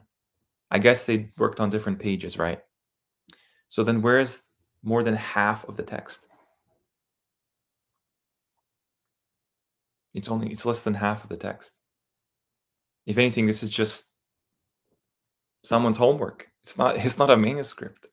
It doesn't have most of the markings. Production campaign. It has been dated to the second half of the 7th century. Most of it is stored in Paris's Bibliothèque Nationale de France. I didn't take French in school, so forgive my pronunciation. Although some pages of the document are found in the National Library of Russia, the Vatican Library, and the Khalili collection. Okay. Why not put the Quran manuscript in one place? Why subdivide it between the Vatican, Russia, and Paris? Doesn't that tell you like there's some kind of collusion going on? Is it really hard to see? Like, I hope it's not that much of a stretch for you guys. At number 3, we have the Tübingen fragments. Alrighty. Yeah, I mean, Parisino Petropolitanus. I mean, that you can see here, fragmentary. Let me just see here. Let's see. What does this show us? François de Roche. Who is François de Roche? Academic in codicology and paleography, especially in relation to Quranic studies. So here's a person with credentials here. Okay. De Roche writes of many mere orthographic differences between the text of the Codex Parisino Petropolitanus and the standard text of today. Right off the bat, differences. Overall, the contents of the text are not hugely different from those of today's Quran, as if that makes it any less of a concern. Some remaining differences that are not explained by orthography can be explained as copyist mistakes. Oh yeah, you guys don't see my screen. I'm going to put the screen here so you guys can see. One sec here. Oh.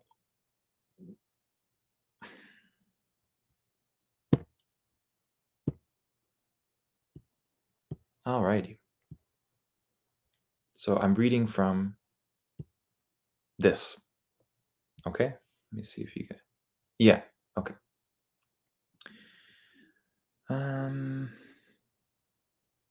Thank you, Goebbels. Thank you.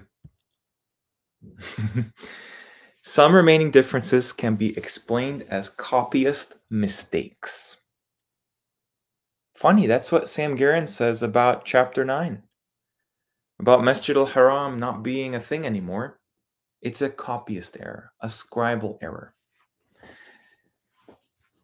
They meant to say ta'lamun, and it was actually ya'lamun.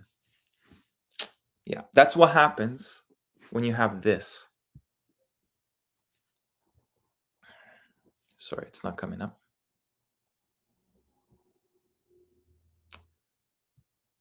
Alrighty, let's see if we can reload this. There we go. When you have this, and by the way, guys, you can notice there's no dots here. Nothing. There's no diacritical marks, nothing. There's no semblance of the ayah numbers. Where does one ayah start, the other one end?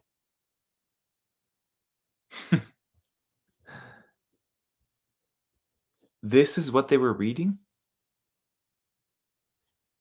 Now you can see why they can get away with things like ya'lamun ta'lamun. Just where you place the two dots. That's it.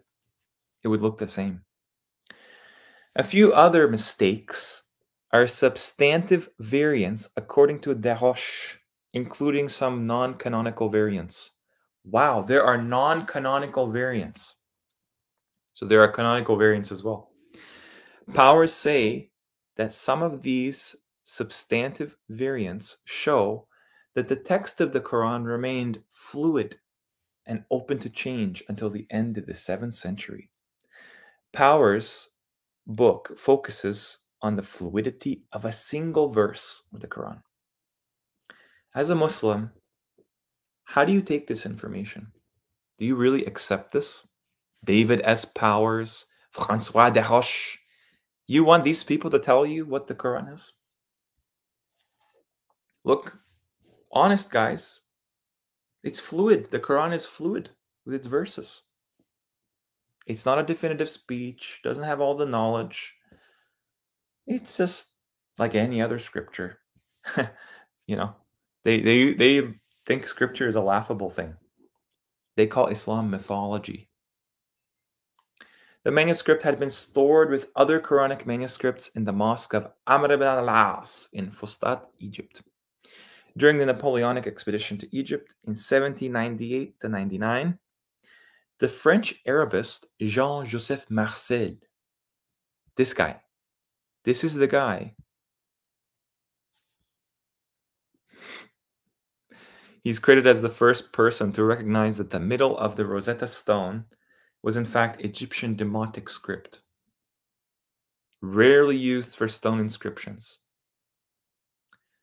Then, 20 years later, Jean-François Champollion deciphered the Egyptian texts. This guy has the hidden hand in there. This guy's a Freemason, Orientalist, philologist. He could read Coptic, ancient Greek, Latin, Hebrew, Arabic, everything. This guy was a printer. Printing books, printing texts, 1700s, 1800s. He's the one who acquired a first lot of folios. Why would the Egyptian Muslim people at that time give them their most prized possessions like that?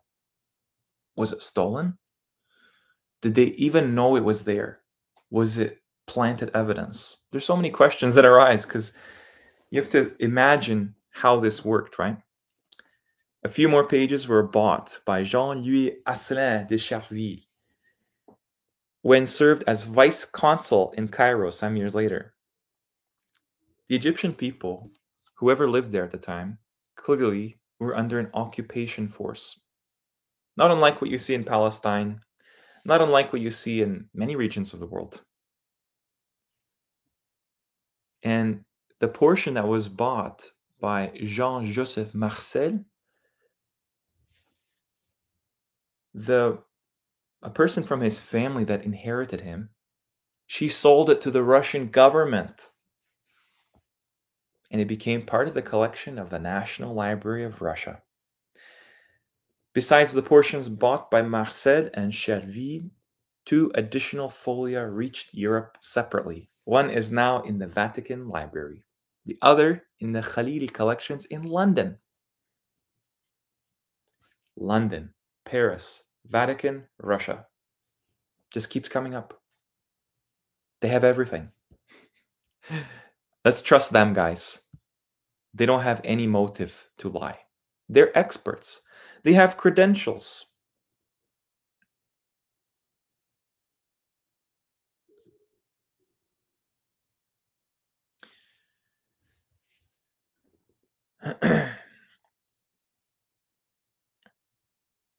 Yeah. All right. Let's move on here. I have to change the thing. One sec here.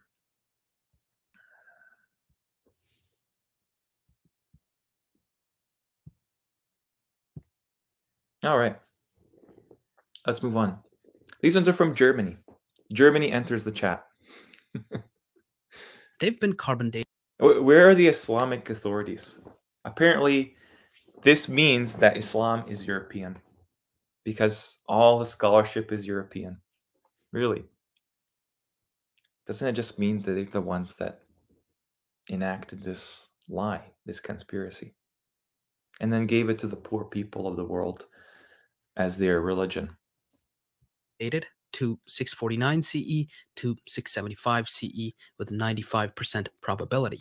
This is far older than the most complete, oldest manuscript. And it's still not in the lifetime of the Prophet Muhammad, even with their carbon dating assumptions. There are 77 folios in this collection which contain a continuous portion of the Qur'an from chapter 17, verse 35 to chapter Incomplete. 36, verse 57. That's roughly a quarter of the Qur'an. The script is Hijazi, but interestingly, originally, it was mistaken for Kufic. It was bought by a Prussian consul in the 19th century in Damascus. It's currently housed at the University of Tübingen in Germany. At number 2, we have the most interesting... Tübingen. I can't really find a Wikipedia article for that for you.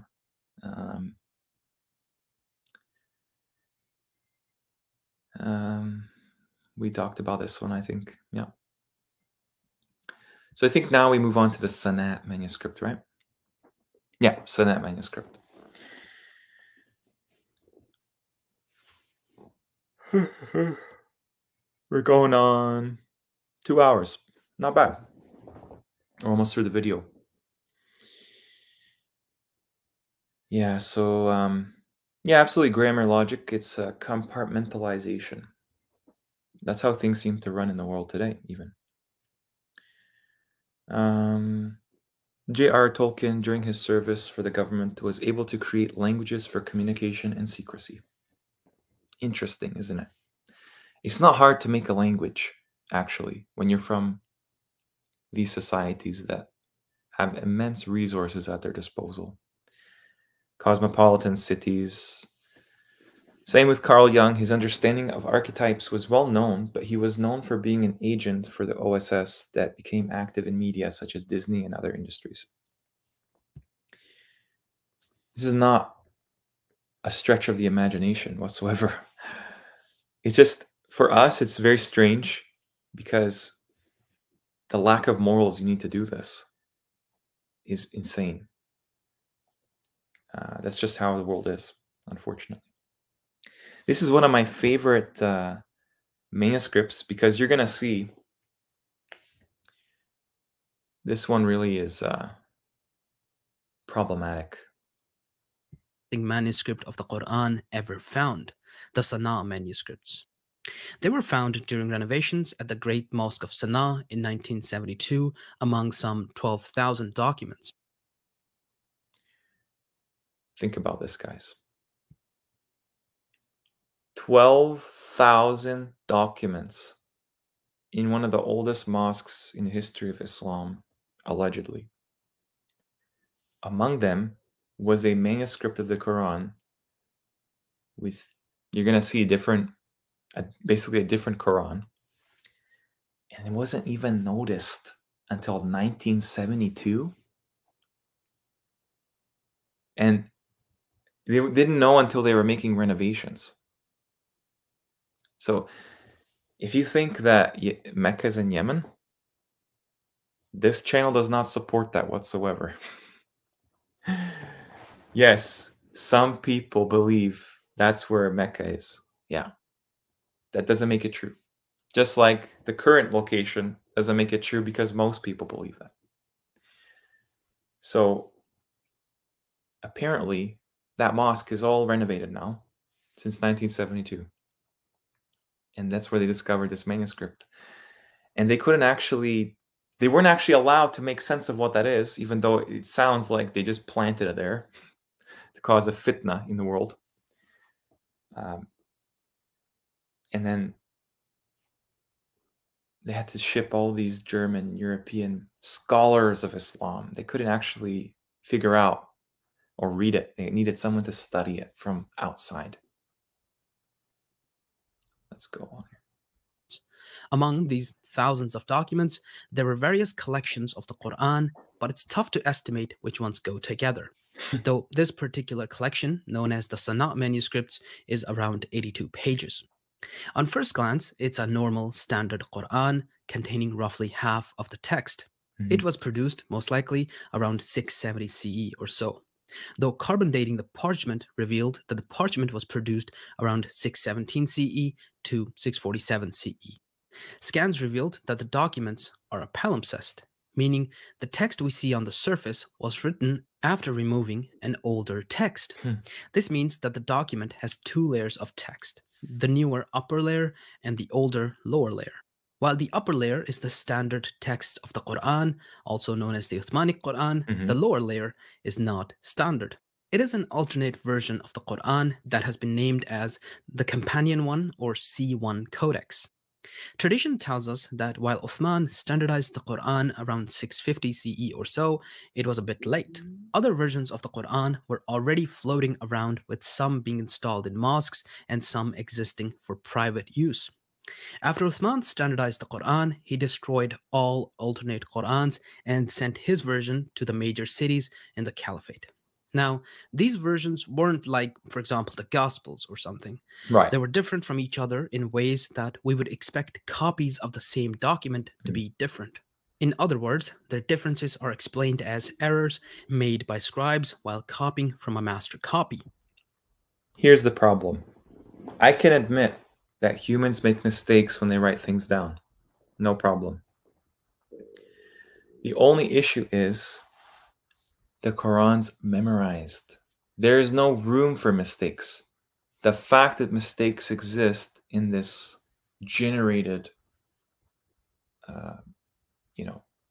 body of evidence tells you they are strategic mistakes to allow for something like qira'at. And you're going to see some examples of that. So this word palimpsest means actually like there was another text on there, they wiped it clean, and then they put the other copy there.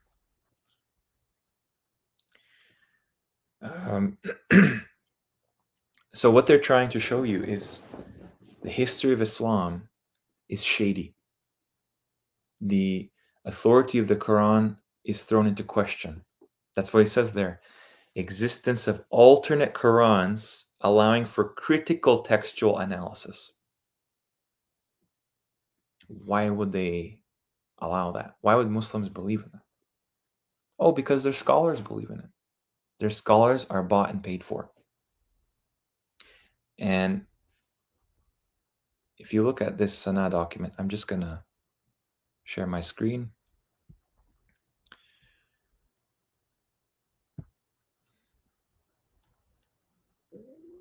Alrighty, let's see. Okay. So again, the origins of this document, I mean, you can probably imagine is very apparent. This is 1400 years old. You know, they can easily make anything look old, right? And what's interesting is the upper text, which you see very clearly now, that's what entirely conforms to the standard Uthmanic Quran in text and in the standard order of surahs or chapters.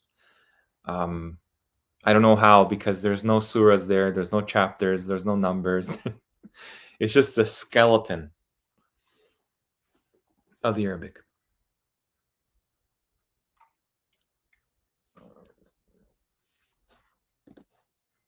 The lower text was erased and written over by the upper text, but not enough that it can't be read with the help of ultraviolet light and computer processing. Maybe that's why they found it in 1972, so they can do this. The sequence of its chapters corresponds to no known Quranic order. Why would somebody write down the Quran in the wrong order? Didn't they memorize it? Didn't they know exactly? If you go to a mosque today, right? And let's say they memorized Hafs, okay? The actual Quran. They memorized it. Every single... They're very good at this in the Sunni world, I have to admit. They're very good at memorizing the Quran verbatim. They don't really get much understanding from it other than outside of hadith, but they're very good at teaching a small child to memorize it. Maybe this is actually a sign, you know, that there's something about this transmission from the Creator that is agreeable with mankind. If any one of those kids makes a mistake in the memorization, they're quickly corrected. A child can correct them. This is obvious. It's not like hadith where things were memorized, you know, person to person to person. The Quran was taught to groups, large bodies of students over time. It was exponentially transmitted, not by companions of the Prophet here and there. It was transmitted by the people, just like it is today. In 1972, construction workers renovating a wall in the attic of the Great Mosque of Sana'a in the Yemen Arab Republic came across large quantities of old manuscripts and parchments, many of which were deteriorated. Not realizing their significance, how could they not realize their significance? They are made to look old. They probably, you could infer, okay, maybe this has something to do with the Quran. The workers gathered up the documents, packed them away into some 20 potato sacks, and left them on the staircase of one of the mosque's minarets. So they found them, and they didn't even care to understand it. That's what they're trying to show in the official story. Eventually, there just happened to be a visiting German scholar by the time the Yemeni Antiquities Authority realized the potential of the find some years later, and persuaded the West German government to organize a restoration project. The preserved fragments comprise Quranic and non-Quranic material. So, standard text on the right, middle is the reconstruction and any other visible traces. So, for example, like in Surah Al-Baqarah here we see in the Quran today, فَمِنَ أَعْتَدَ. Apparently, in the Quran there, it's وَمِنْ أَعْتَدَ. How? There's not even any dots. So how interesting that it's either there's no word there, or it's just about the placement of the dots most of the time.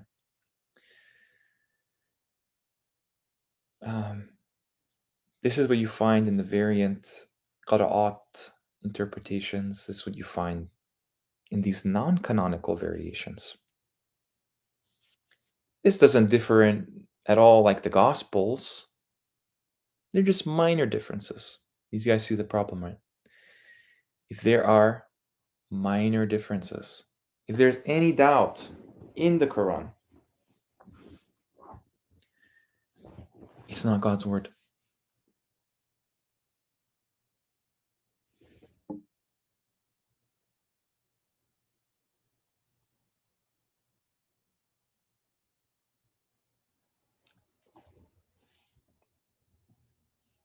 Yeah.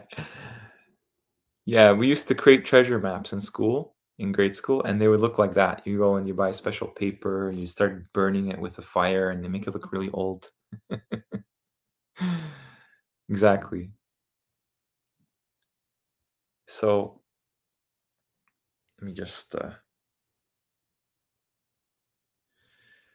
yeah, we're at the 2 hour mark, guys. Just give me 1 second. I'll be right back. Okay, 1 second.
Yeah, okay. So something's come up. I gotta end the stream soon, guys. So I just gonna kind of get to the chase. This is the one everyone's interested about. The significance is the oldest Quranic manuscript in existence. But you know what's dated to that period of the Prophet Muhammad? You guys see my screen? Yeah. It's actually not the text, it's the parchment. The parchment is dated to that period, not the text. The text could have been written any time after. And if you look at this is Bismillah ar-Rahman ar-Rahim, Bismillah ar-Rahman ar-Rahim, Astaghfirullah. What is it? We don't know. We look at this and we think this is 1400 years old. Please study the differences between these two things here. Oh, and by the way, the likes of Sheikh Uthman will use this as an evidence of the Quran's preservation. This is not evidence of the Quran's preservation. The Quran we have today is evidence of its preservation, the content. It's only 2 parchment folios, chapter 18, some verses, 19, some verses, 20, some verses. That's it. It's not even complete. It was funded by the Cadbury Research Library. You look into what that is.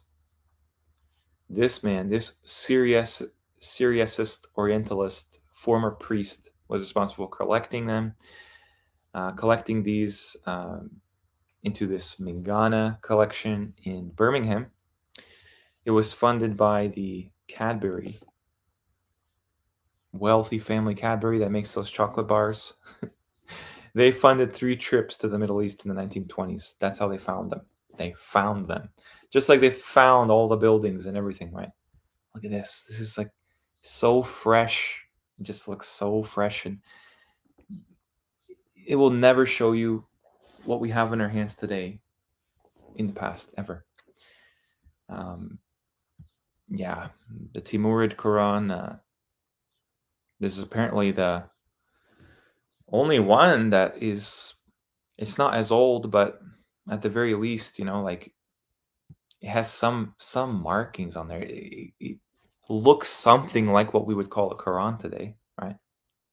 I can give this a bit more credit, but this one is not that old. It was the most expensive Quran ever sold, and it makes sense because it has, you can actually read it. There's some like effort put into preserving the text. You wouldn't make a Quran today with just a skeleton. It was sold for £7 million. The most expensive Quranic manuscript ever sold. So whoever has that, they're holding something really special. The script is the same. Yeah, I'm not sure what it comprises, but clearly it's a world apart. It looks more like this. This is what you'd expect to find. It doesn't have to be color coded. It just shows you how things are meant to be, to help the person read it, to help the person understand it. So there's no ambiguity, there's no confusion about it. God is not the author of confusion. And look at what Mus'haf means. It's a codex, a collection of sheets, but written copy of the Quran. That's what it means. 2 decades later, after the Prophet Muhammad's era, the papers were apparently assembled into one volume under Uthman, formed the basis of all the written copies. No evidence of that. The Prophet Muhammad was giving a book to people, just like all the prophets before him. Quran does not mean recitation. It means reading. So you have to read it somehow. The term does not appear in the Quran itself. Mus'haf, it says suhuf in the Quran. You get the impression that's what it is. Yaktubu means to write. Kitab is a book or writings. That's what it is.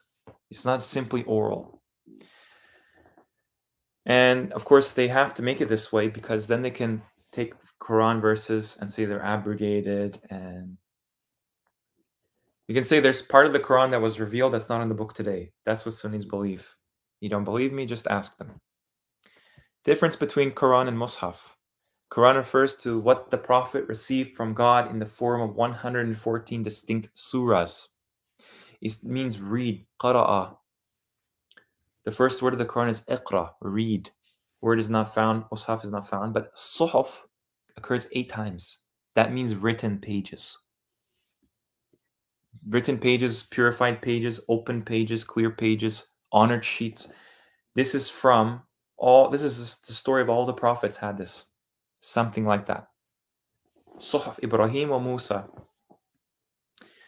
7 readings of the Quran that are considered authoritative. There's actually another 3 that are accepted by the majority of scholars, and another 4 that some accept and others reject as unconfirmed. Difference between Maliki, As-Sirata, Az-Zirata.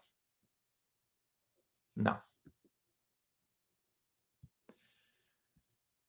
And this is something you should understand. Allama bil qalam.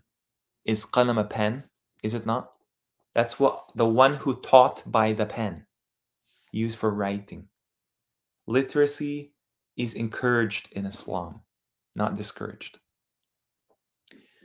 Very different to what the Church of the Middle Ages had. Allama al-insana ma lam ya'lam. That's what tells you he instructed the human what he does not know. Anything in the Quran has to be essential knowledge. You could not derive without revelation. Revelation is not dependent on man's logic. It's not. Obviously, logic will go hand in hand with whatever the Creator wants. But we will never figure out anything by our own means as humans that the Quran brings. That's what that verse means. Unseen, essential, high truths, eternal laws.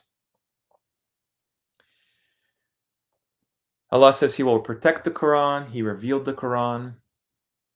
There is no verse in the Quran which says that Allah's revelation to the Prophet is outside the Quran. This is from a Sunni website. No doubt in this book. Obey the revelation from Allah. Obey what was sent down. Follow the Quran. Follow the blessed book. The Prophet would judge matters according to the revelation. Those who do not judge matters according to what Allah has revealed, aka the Quran, they're kafirs. In the Quran, Allah has completed His message. No one can change anything in it. There's no variance. The Quran encompasses the message of earlier revelations, so the truth of earlier revelations is now contained in the Quran. There's no contradictions. It explains everything. تِبْيَانًا لِكُلِّ شَيْءٍ. Many verses on particular topic over and over again. We have to read this to understand it. Solve all human differences through the Quran. Was required to admonish and remind people through the Quran. No hadith. No nothing. Quran. The Quran itself is a light. It's not dependent on other things. It's been given so that human beings can travel safely on this path. They can be guided. You're guided through light. Out of darknesses into the light. This is a Sunni website. I just wanted to highlight, this is the mainstream.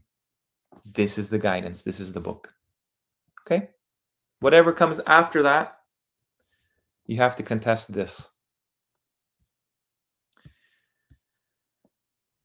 And this is the verse. Say, what thing is greatest of testimony? Akbar shahadatan. Qul. Allahu shahidam. Bayni wa baynakum. He's the witness. No scholars, no priests. Even the Prophet accepts this. وَأُوحِيَ إِلَيَّ هَذَا الْقُرْآنُ لِأُنذِرَكُمْ بِهِ وَمَنْ بَلَغَ أَإِنَّكُمْ لَتَشْهَدُونَ أَنَّ مَعَ اللَّهِ آلِهَةً أُخْرَى. Do you think you can have other gods with Allah, even though the only testimony, the best testimony is He sent down the Quran? That's it. No hadith. He transmitted to me this of the Quran.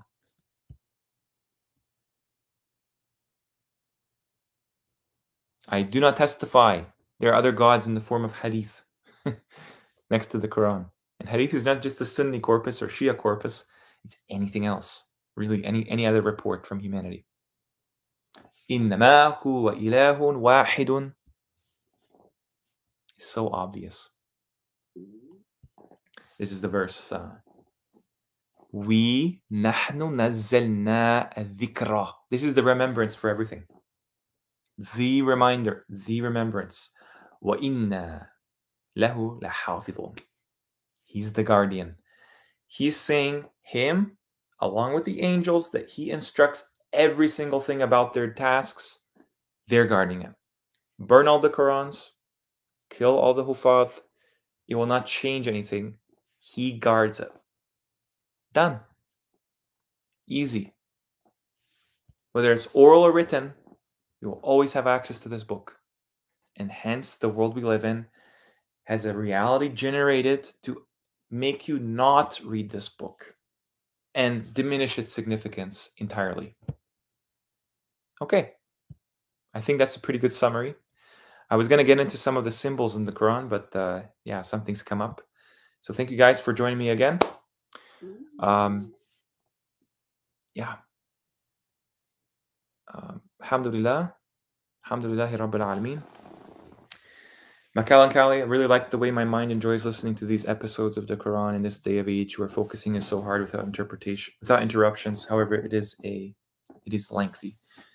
Yeah, of course, as most things are. You're welcome, grammar, logic, rhetoric, shukran, tikram. So with that, assalamu alaikum rahmatullahi wa barakatuh. Enjoy your guys' weekend and have a good one. Peace.